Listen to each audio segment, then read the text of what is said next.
Hey everyone, Snoo here again, and it's time for the week 1 recap.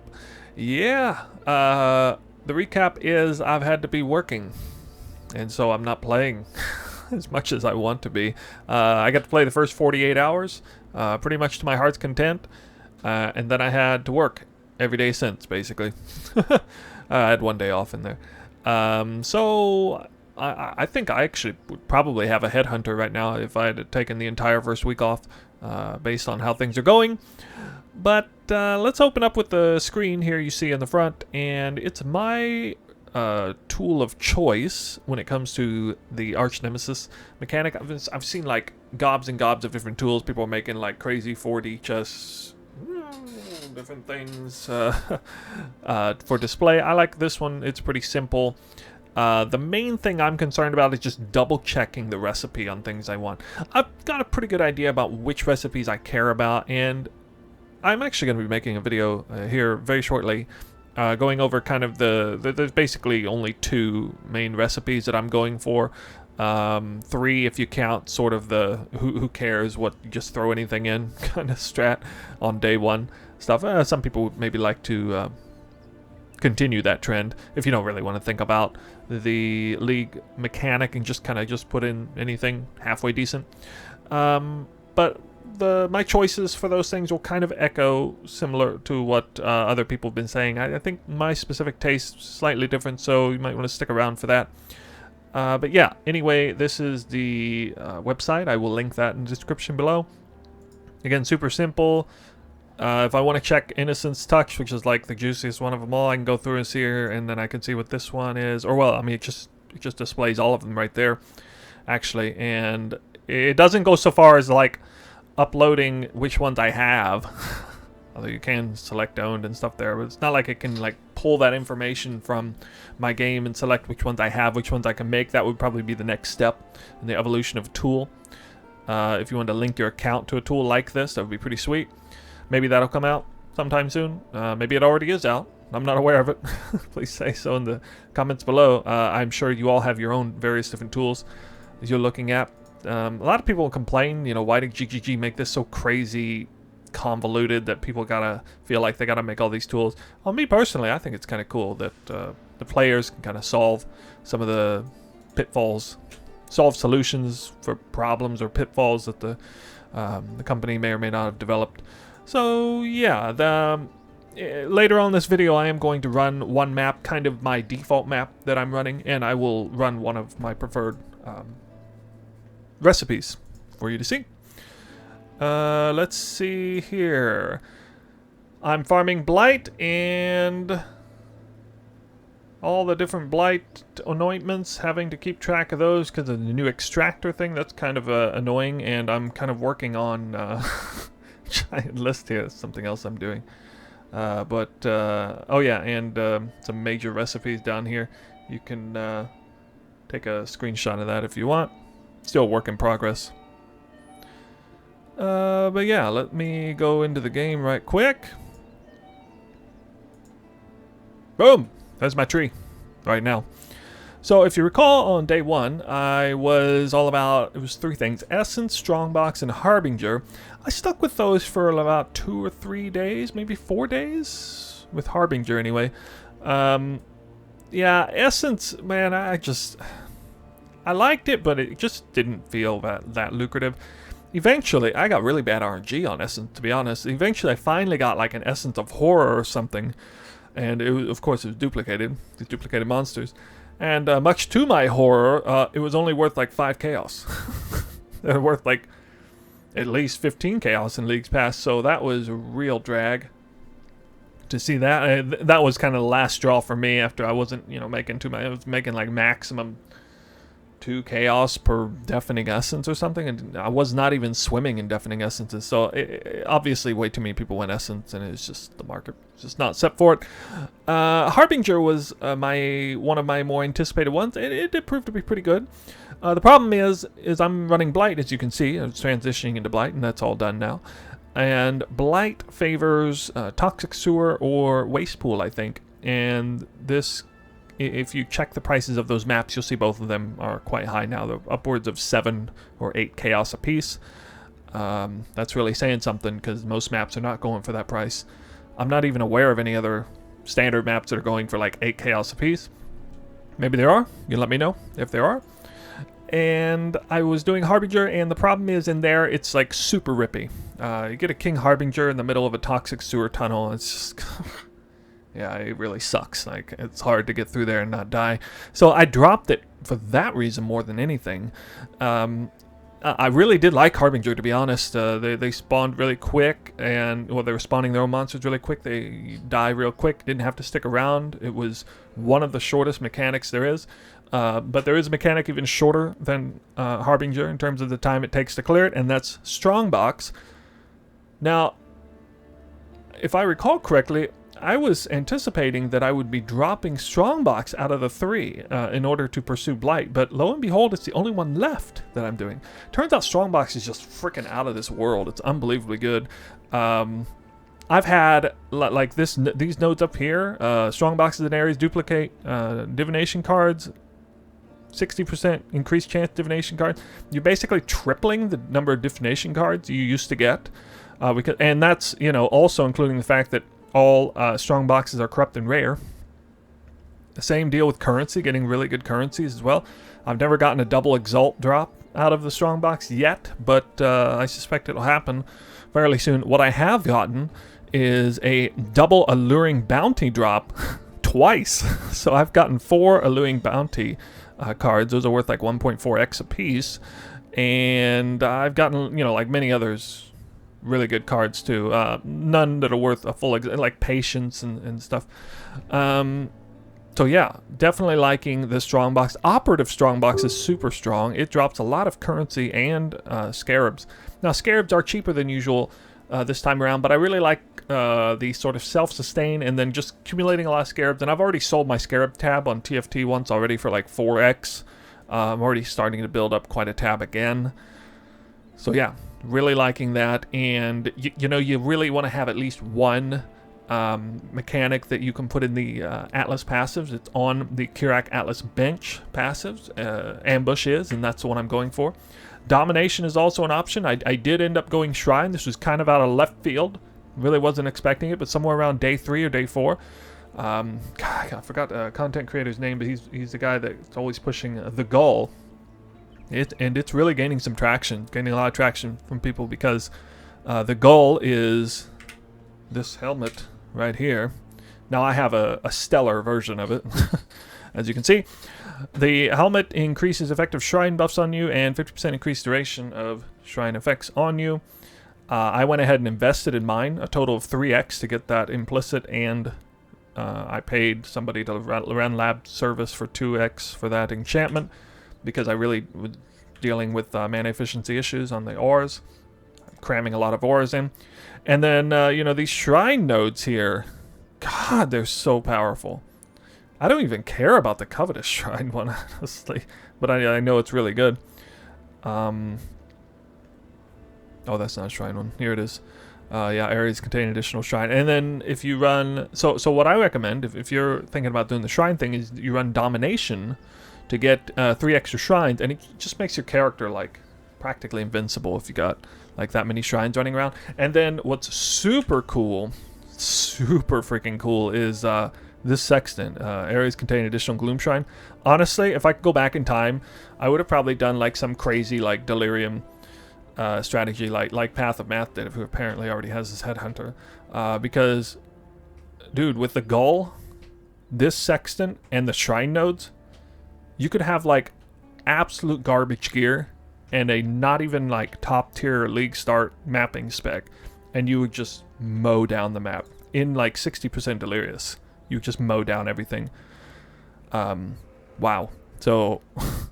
I'm thinking about that, like, next League Start. I'm definitely digging the Shrines. Gloom Helmet, I think, is going to be something that's going to really gain a lot of traction, particularly as I think it's going to become a meta League Start helm, honestly.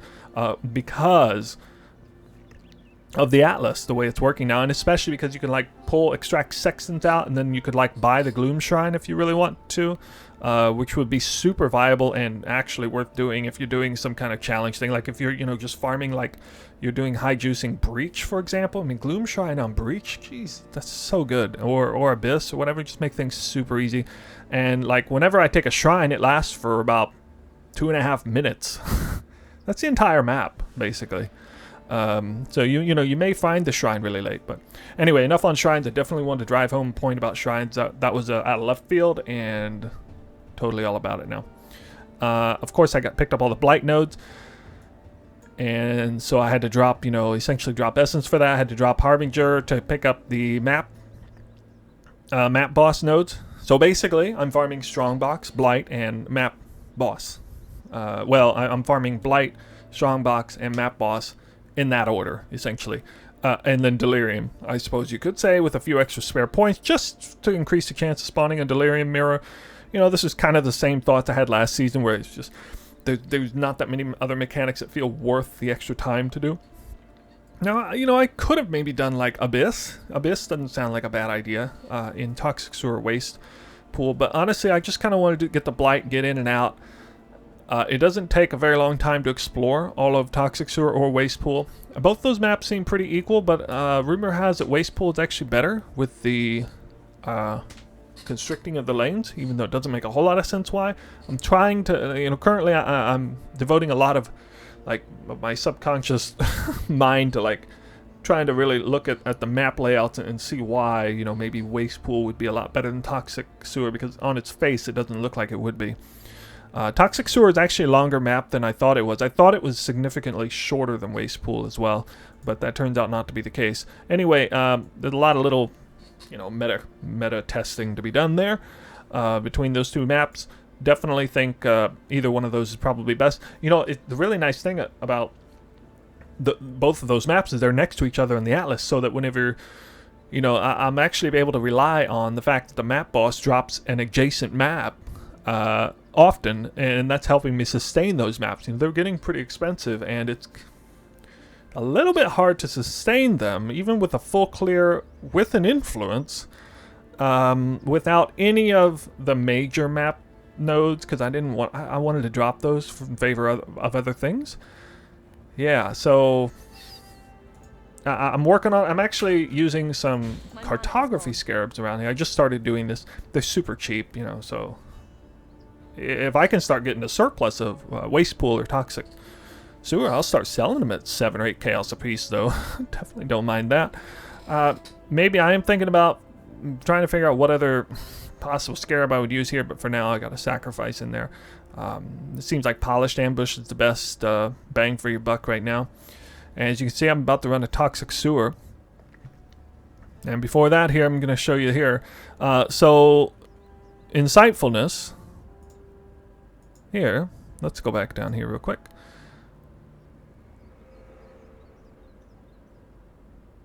It's weird, it seems to have lost it. Let me type it in again. Insightfulness.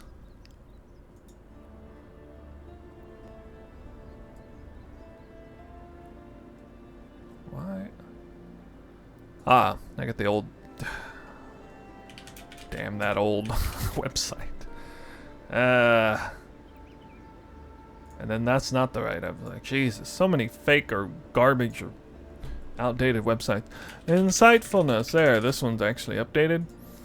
So if we check this, we can see the oils that are, and this is currently up to date. So it contains a golden oil, and in my opinion, if it even has a golden oil, it's probably worth the extractor price. Sometimes you might get lucky and get one that has like 2 golden oils and something else, or like triple silver potentially.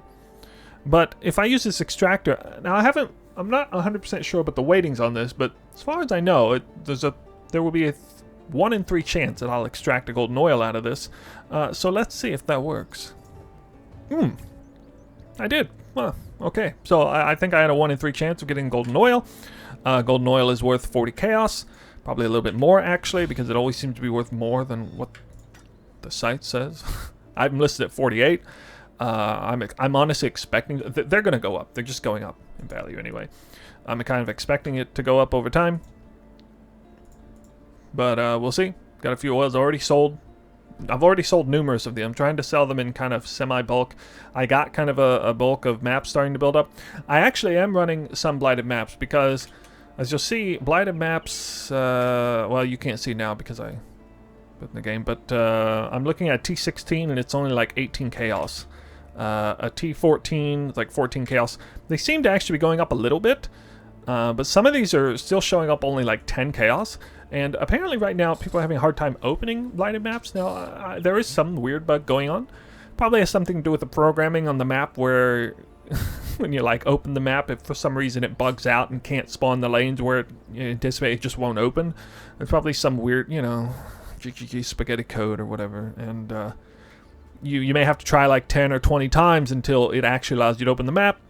Presumably that's, you know, where the lanes actually fit in the map and it didn't have any squirrely code going off into the walls or whatever. I'm just guessing. Yeah, so I was running a few. Quick story, interesting story. I decided to run one because, you know, they're so cheap. I don't even want to sell them right now. I'm going to sell them in bulk eventually. But I decided to run one because I haven't actually ran a Blighted map in a long time. I mean, since Ultimatum League, I think. And I ran the map, T14, and I got a lot of good loot in there. I started looting one of the fossil chests, gave me a prime resonator, boom, like instant, like 40 chaos. I mean, that quadrupled my money right there. Obviously, it takes a little time to run the map. And then I go around looting.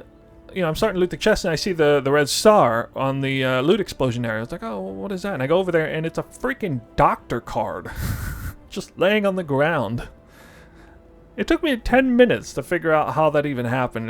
I didn't even realize this, but the map that I just happened to select, the T14, was Burial Chambers. So I was on the Burial Chambers layout.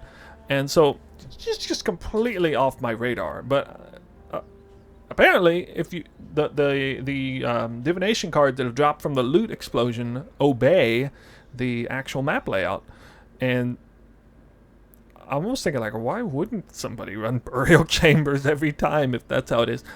So I have a few of them here, and I don't think I'm going to run anything else. I only have one now.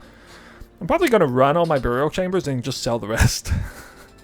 Maybe you guys know, like, I know T14s are worth more. I mean, T16s are worth more. I'm not 100% sure why. Maybe it's because the Blight Ravage maps would be higher level. Or maybe you guys can fill me in the comments below, but just crazy lucky to get a doctor card out of the loot explosion. I mean, you kill a lot of monsters, but you know, you're expected to have to kill like 100,000 monsters to get like a doctor card or something crazy like that. So while, you know, that was nice, 1/9 of my Headhunter farming was done in one Blighted map. To that point, I'm, you know, currently investing a little in these mirror shards. About to pick up a third one. I think they're going for about 8x a piece right now. So I'm going to have a couple days off coming up here shortly, and I'm expecting to probably have a Headhunter by the end of week 2. I think so. At this pace, I should have it. The nice thing is about the Blighted maps, you know, Crouching Tuna and Tripolar Bear have some videos out about the best setup. I'll make a video on it some other time, but basically the anointments, long story short, were this one: Meteor Towers create burning ground for 3 seconds on hit, and then Empowering Towers 25% increased range. Tier 3 Frost Tower, Tier 3 Temporal Tower, Tier 3 Empower Tower, and then Tier 4 Meteor Tower set up as a cluster, and it just locks everything down, just kills it. You can just AFK the map basically once you get those towers down in those particular lanes. Barely anything gets through, and yeah, you can have an I could be doing a quarter of my damage and I would still be completing the map.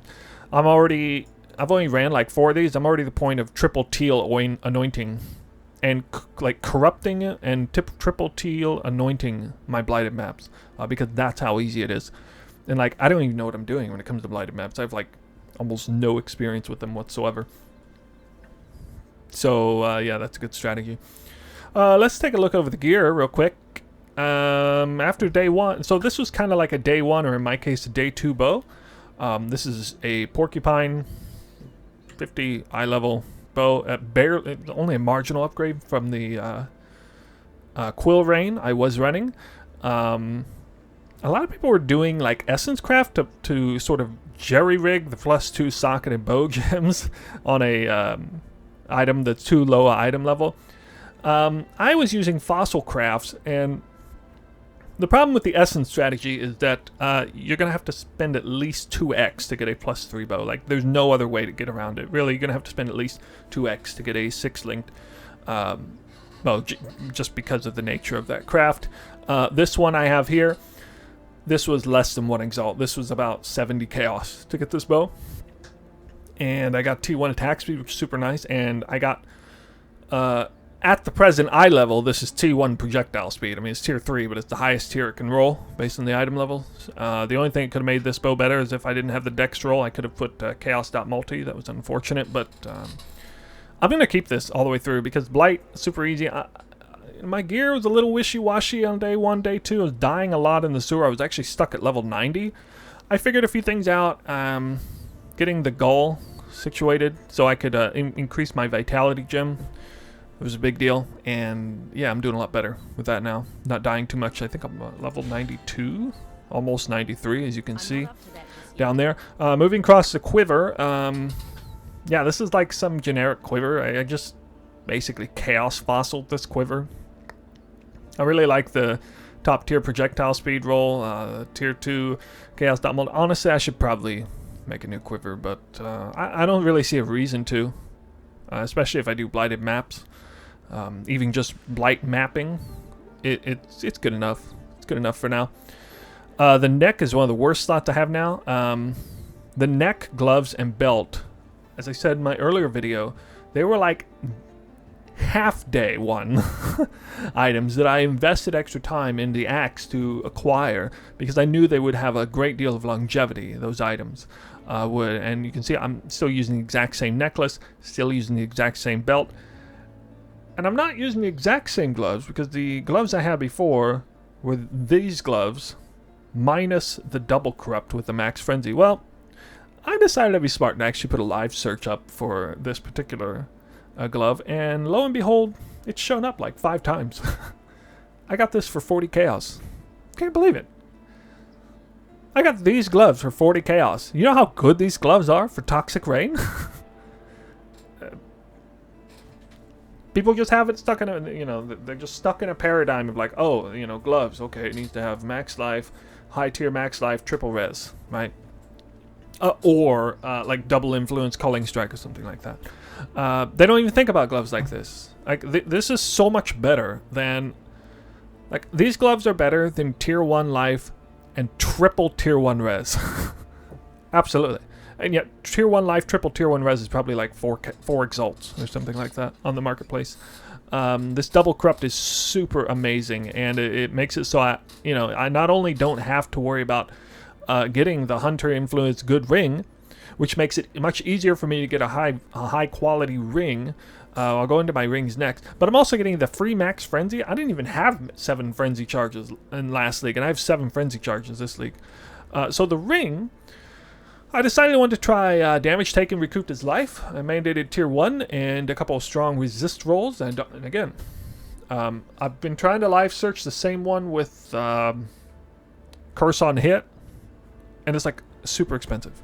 But this is like less than 1x. Both of these. Well, no, they were. Yeah, they were about 1x a piece, I think. And I've already sold one of my backup rings for like 3x or something after I put channel skills minus mana cost on it. You know, just bench crafting that makes it go up like 2x in value. Yeah, pretty good. Really good rings for what I need. I am running Purity of Elements, but as you can see, basically my rings are basically perfect, except I need to have a different implicit on this ring. I don't need a cold ring, but anyway, I mean, it's good. I decided I'd try and double corrupt my Atziris when I was in a position where I could replace it easily. It didn't poof, so didn't brick, so I just keep it this way. I was hoping for a double corrupt, but didn't happen.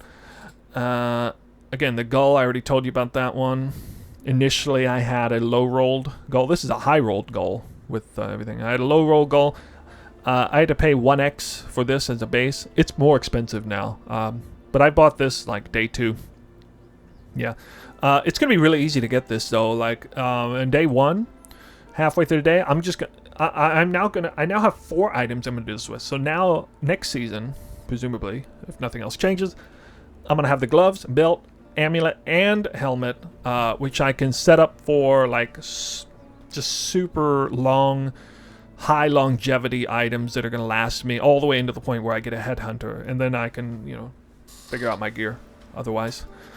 Not corrupting my Duresos, even though I don't even need a 6-link. I could do it actually. I'm honestly thinking about it. I'm also thinking about pulling the 4-link out and back into a 6-link conventionally, but for now I'm running Divergent Bane with Anomalous Cast and Damage Taken support. It's pretty nice. Pretty nice. It kind of acts like a mini Gloom Shrine. It's not reliable, but anyway, yeah. Enlighten's only level 2. I did go out and buy the level 4 Empower, and then I'm running a level 2 Enhanced support. So, you know, oh yeah, flasks. I probably I kind of regret not making a video on this for like a quick tips video, but man, flasks were a good investment to in the crafting on like day 2. I think day 2 I did this. Yeah, it was either day 2 or day 3. I went through and I bought a bunch of 84 plus eye level flasks, and I basically crafted the ones I wanted and then just sold off the ones I didn't. I spent like 2 hours doing it. Man, I made some good money doing that. I sold a bunch of flasks. You know, I buy them for like 4, 5 chaos. I sell them for like an exalt or like 70 chaos. You know, ones like this basically, or this, or this, or this. God, that's so good. It's almost perfect. Oh yeah, I still need to roll this for another movement speed. I do not have corrupted blood immunity, so I would be running 50% less likely to be stunned as a suffix like I had on the previous season. That would be kind of nice. But I need this right here because apparently the corrupted blood immunity, what is it called again? Replica conquers it. Yeah, this jewel with corrupted blood is like 10x apparently. I actually went and did the math, and it's like more expensive than your odds of just buying 10 exalts worth of that jewel and just slamming Valorbs into them. So I may just do that. I may honestly just... In fact, double corrupting temple corrupts are really cheap right now. I ought to do the math. It might be... It might almost be lucrative or kind of like likely to break even if you just bought a bunch of replica conquerors and then double corrupted them all, and you ended up with like, you know, mana reservations and stuff like that. You can sell those off, and then... obviously you brick a bunch of them, but you would honestly might even turn a profit. I've been thinking about that. Right after I finish this video, I'm gonna look into that a little bit. But yeah, so there you have it. I mean, that's basically where I'm at now. Mapping Blight, I don't know exactly which one's earning me more currency on average, you know, not counting a doctor card. Mapping Blight versus running blighted maps, I'm gonna test that this week. I'm gonna run like, you know, I'll do like a 6-hour session or 5-hour session or something of one, and then I'll do like another session of another. I might do them each like twice, and then I'm gonna figure out, and I'll stream that, of course. I'll throw that on as a video. Arch Nemesis, still gotta do that. Yeah, I gotta run the map, don't I? Well, I'll show you probably the only Arch Nemesis recipe that's really worth messing with. So again, I'm running Ambush, Searing Arch, add it in there. These are Scarabs I'm running. This is a high quant Toxic Sewer. The only reason I really care about quantity here, I was about to say the only reason. Honestly, I do care about the strong boxes though. They are impactful for sure. Make sure I got this set up. Yep.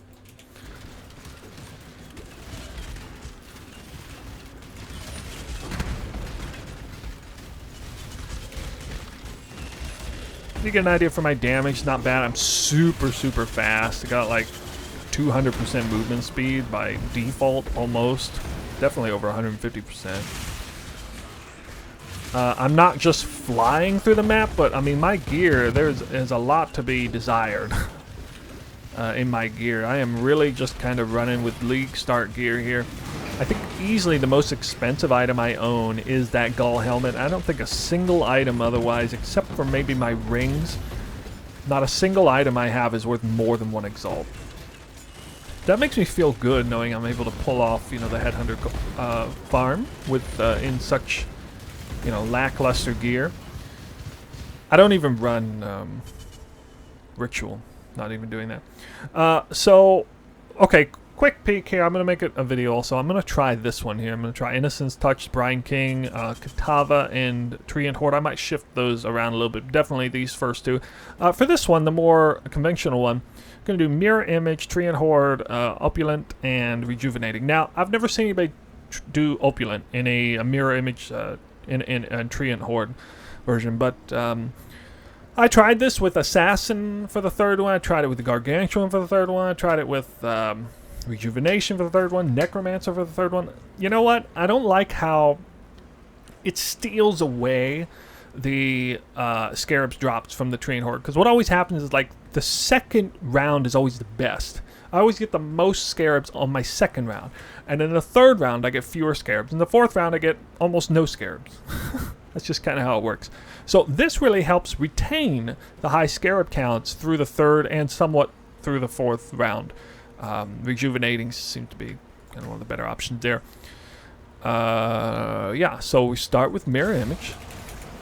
And I go ahead and run this on T16s. Honestly, these things aren't very hard. They kill me every once in a while, but I know a lot of people worry about, like, you gotta check the Arch Nemesis monster. Like, some of them are dangerous.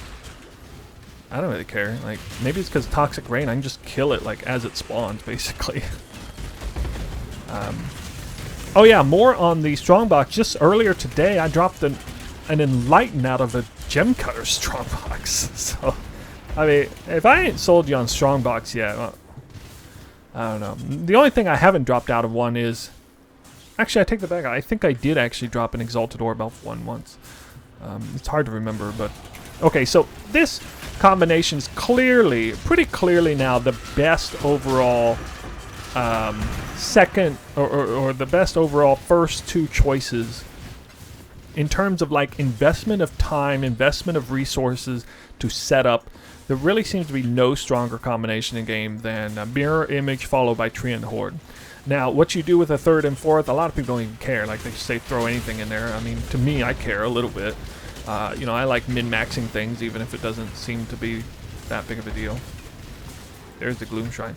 But check this out. You saw how many Scarabs dropped there. How many was it? It was, I already had one, so it's 1, 2, 3, 4, 5, 6, 7, 8, 9. I dropped 9 Scarabs there. And I'm probably going to drop, like, 9 Scarabs again, because of this one right here. My mana is gone. Now, see, if I had thrown something else in there, I wouldn't have got anywhere near this many Scarabs. I would have gotten, like, half this number. I don't really see any great Scarabs. Well, it's a Polished Ambush Scarab. That's good. So to me, that matters. And Opulent, it's kind of rare, but it's not crazy rare. Well, here's the Divination Strongbox. See what we get here. Mortal Resolve, that's something. If there's one thing I'd change about my gear, it'd be adding some frickin' Chaos Resistance, because it really sucks, especially in Toxic Sewer. This boss is not easy. I actually have to dodge his attacks or I will die.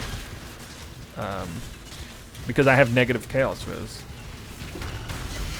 Anyway, that's done there. Okay, and now we can... Actually, I'm going to wait until I have... no, I should use the Gloom Shrine. Oh, wow, the Gloom Shrine still has a minute 10 left. I like how much time that is. Okay, so I think this is a good third option. Now, I got very unlucky there. You see, I just dropped a ton of currency. That's such bad luck right there. The top portion right here, these didn't even drop them. I'm also trying to figure out exactly how many Treants spawn. I think it's 5? Might be 6? It matters for my calculations on what exactly to do with Innocence Touch. If somebody could tell me in the comments, they know for sure how many Treants spawn. I heard somebody say 10. I'm like, no, there's no way that's right. I think it's either 5 or 6. I'm thinking it's 5. But Well, there you have it. I mean, obviously the scarabs that I got were not particularly good. I don't think you can drop a winged scarab from that. By the way, I have confirmed that a winged scarab can drop from the operator's strongbox. I got a winged bestiary scarab out of it once. Oh, that's weird.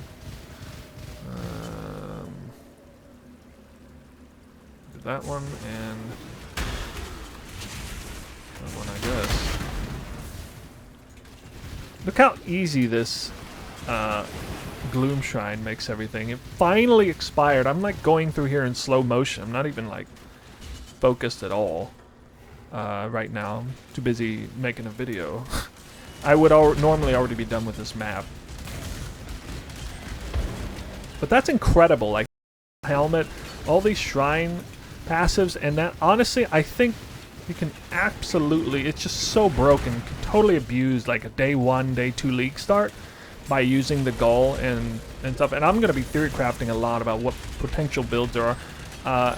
Asmodeus, I think it is, also really likes the Soul Thirst belt. I think that's a great idea too. I like his content on there.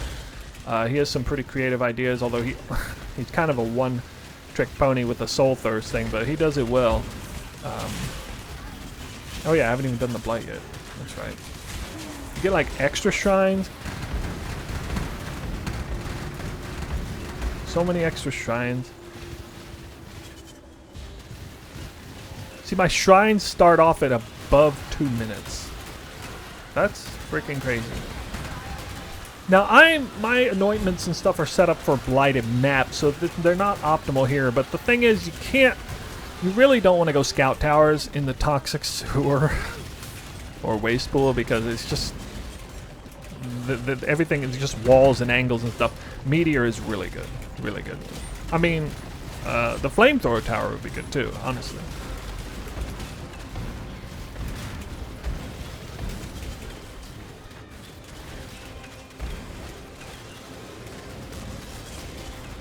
Not the greatest result here. 4 different lanes. It definitely feels like I'm a little disappointed, and I feel like core map is a level above this map layout when it comes to converging the lanes into one. It just doesn't feel as good. I do see the all lanes converging into one occasionally, but it's pretty rare. We see I got 11 chests this time. That's a good number.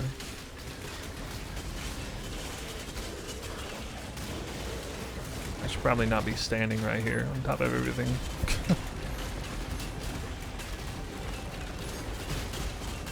Oh, this map is extra projectiles. That's dangerous. For this. A little bit dangerous.